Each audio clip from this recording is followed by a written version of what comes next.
বিগত 17 বছর তাদের পাশে দেখছি।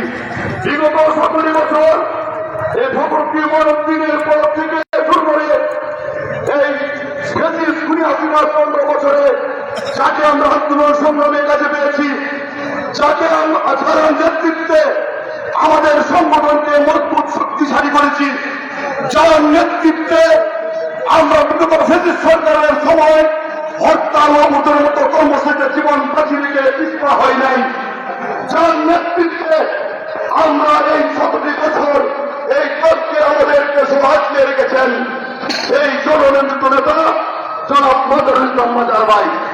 সুতরাং 15 বছর এই হোটেল করে এসেছেন, যারা বিগত দিনে এই বিগত সময়ে যারা দল থেকে নমিনেশন পেয়েছেন, আমি তাদের নাম বলতে চাই না। আপনার নির্বাচন করে কোথায় গিয়েছিলেন? আইসম্যানে তুলেছিলেন, লাভবান ছিলেন। কত লক্ষর মাঝে ময়দানে আপনাদের দেখা পাই নাই।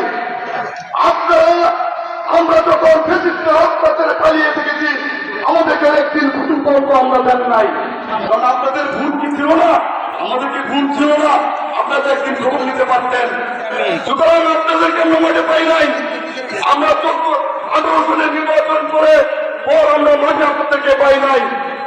আপনারা মাঝে আমরা যখন আইসিটি মামলায় যখন আমি জেলে বন্ধ হয়েছিলাম, যখন এই ব্রিটিশ সরকার যখন আমাদের বিভিন্ন অঙ্গসংগঠন নেতা কমিটিকে জেলে বন্ধ করে রাখা হয়েছিল, তখন তো আপনাকে আমরা কোনদিন পাই নাই। মূলত কৃষিতে 200 টাকা লাগাতে শুনি নাই। মূলত কোন জেলবন্দি থাকার অসংখ্য নেতা কর্মীদের বাড়িতে আসতে দেখি নাই। তার সুতরাং আমাদেরকে যারা 17 বছর খবর নিয়েছেন, যারা আমাদের কোর্টের বারিন্দায় যাদেরকে আমরা পেয়েছি, আমরা হাইকোর্টের বারিন্দায় পেয়েছি মাদার ভাইকে, আমরা কোর্টের বারিন্দায় পেয়েছি মাদার ভাইকে, আমরা বিগত আন্দোলন সংগ্রামে পেয়েছি, সময় পেয়েছি এই সরসমাল ভাই এবং মাদার ভাইকে। আমরা প্রত্যেকটা সময় আমাদেরকে ভুল দিয়ে হলো আমাদের পরিবারের কথা, আমাদের সংসারের কথা তারা সুস্থ বলে গেছেন। আপনাকে তো কোনদিন পাই নাই।